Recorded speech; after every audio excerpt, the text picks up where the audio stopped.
So next up, we have Martin Fric. And last time, in the last elimination round, Martin taught us subconscious marker art. Martin, you say that art is a form of mediation for you. So did you do some drawings before you came on the show to get prepared?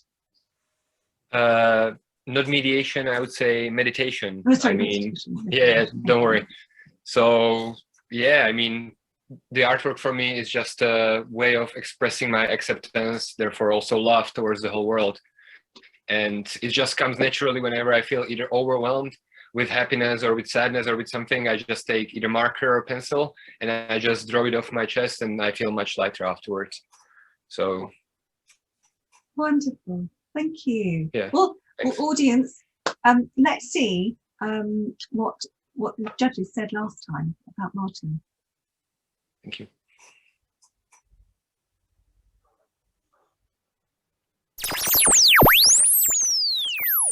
Fric, but I created my artistic pseudonym Smart in Fric based on my typical features.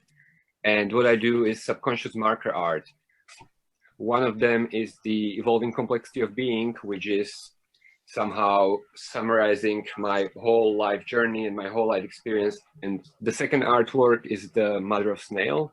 Mother of Snail is sort of a reflection of me. I'm a traveler and I'm always changing my place and location and people I'm meeting. The third artwork, it's introspection of chaos.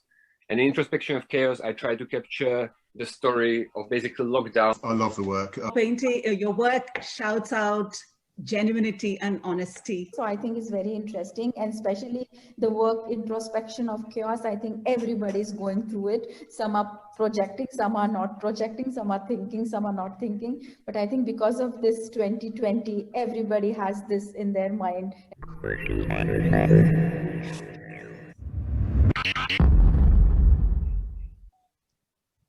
Wow.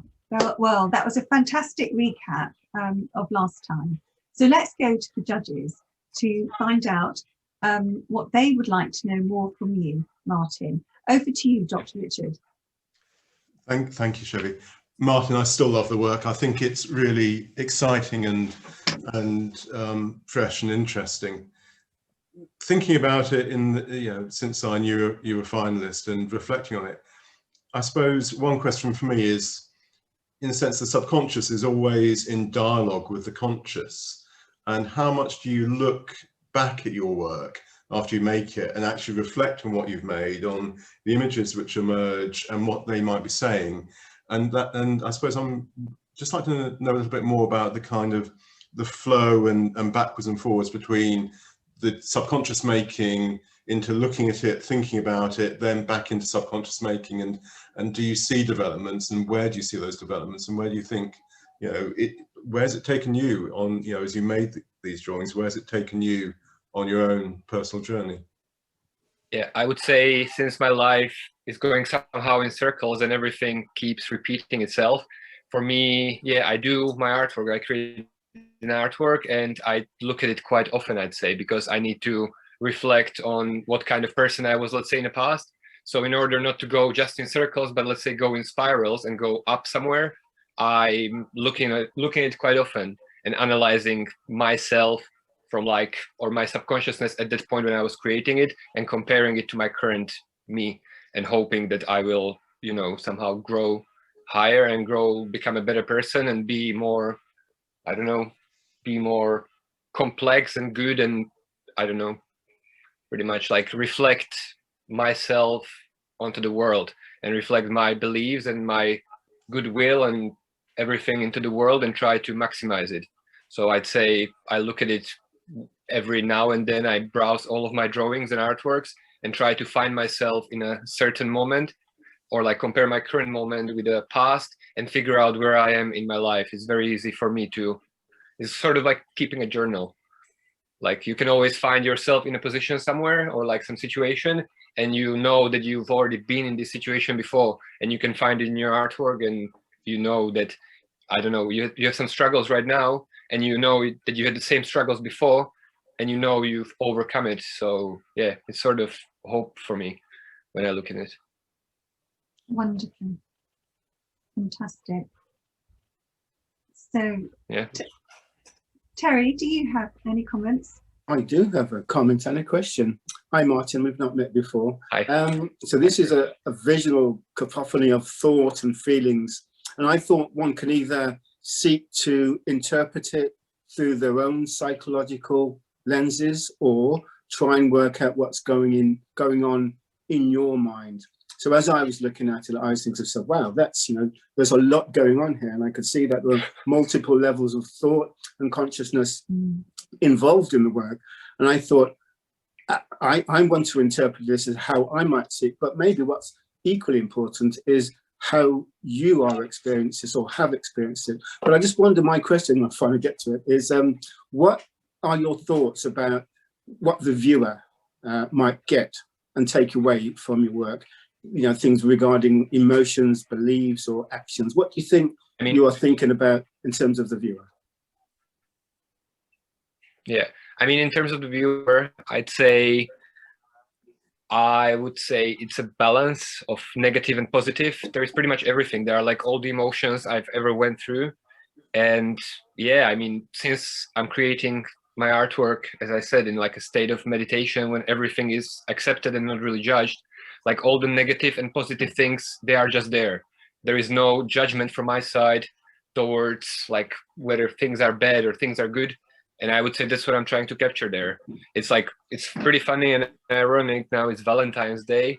And I don't know, like for me, all of these artworks are somehow connected to love. Like this one, for example, is connected to love towards the whole world and my place in it. Like everything I've experienced so far, and like sort of acceptance of everything that happened to me without, as I said, like any judgment. And I hope people look at it the same way, even though it might look sort of dark, but it's a reflection of nowadays world. It's like the world can look pretty dark and grim and can look pretty hostile and bad. But when you look closer, you find so many beautiful, nice details and so many nice positive stories you can take out of it. So yeah. That's very, very true. Because it is, you are really being open and to some extent quite vulnerable in your work. And you seem quite comfortable with that notion that you're putting yourself out there, you're being open. And we know that the world can be a bit of a scary place and not everybody has good intentions, but it appears that you're not concerned with that. Tell me a little bit about why. That's true, but for me, I believe that vulnerability goes hand in hand with like capability of feeling love. Like if you wouldn't be able or ready to be vulnerable and get hurt, you wouldn't be able to love anybody and give them your heart. I like love the world and give it your heart. And you have to count with like the possibility that you will get hurt. And I've got hurt many times in my life. Ironically, it's Valentine's Day, and like a week ago, I broke up with my girlfriend. And we sort of still live together, and I felt broken for a very long time, and I still partially do. But it's part of life. Like you need to count with both good and bad possibilities. And yeah, vulnerability is a very strong part of that. Thank you very much, Martin.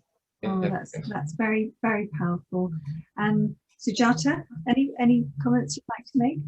Yeah, most of my questions are already answered. Okay. I would like to ask two things to you. First, that do you think this is something very original work which you are doing and nobody else is doing, or you have seen somebody else doing this work and that inspired you to tell your story in this particular way? How have you reached to this style? Inspired by somebody or seen some work, or how can you put some light on that? Yeah, in terms of technical, like these aspects of inspiration and everything, I honestly haven't heard of subconscious marker drawing until like maybe 2 months ago. I started researching, like after I finished all of my work so far, I started researching like what to compare it to. And I found some authors and artists, but I've never been inspired by anybody else's style. I just loved doodling when I was a kid, and I was trying to express myself with it, or like either that or writing poetry or something, and somehow express what I feel inside. And this naturally somehow evolved into being. I mean, I've been compared by a couple of my friends to Mr. Doodle. I don't think it's the same. I think it's sort of, he's doing more flat of a same, like he's doing subconscious drawing, but he doesn't really express any of his inner world or anything. So no, like in terms of inspiration, I would say not really artists, just people around me, and I don't know, just my inner world and my chaos. But nobody else, I guess. No, inspired by nobody. That this is your style. Nobody else is doing it. This is my style. Yeah, this is something what I came up with completely, like without, I mean, I don't like to follow news. I don't really like to watch other people's work and try to copy anyone else. I just like to go my own way. So this is something what I came up with over the course of years.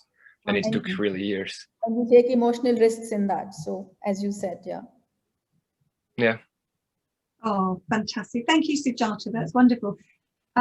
Martin, just a couple of questions from the audience, if you don't mind, if I could have you for a second. Elena would like to know, Martin, have you ever destroyed any of your past work? Have I what? I'm sorry. Ever destroyed any of your past work? Ever destroyed? I would say so, yeah. A couple of them, like I either gave them away or even, I think I've destroyed like a couple of them, but that was like a part of the creation. So, but yeah, I would say like in the past I have, or like not really destroyed. For me, destruction doesn't really exist. I mean, in terms of material, it's just a change. So the artwork, let's say I create and I would draw something over there or do something else, it's not really destruction. It's a build up towards something else. So I guess I haven't really destroyed anything. I've just edited. Oh, well, wonderful. There's lots of lovely comments coming on. You're back now. You are back now. And it's just enough time for me to say, so, good luck and lots of love. Happy Valentine's Day. And we'll talk to you later on. Good luck, Martin. Take care.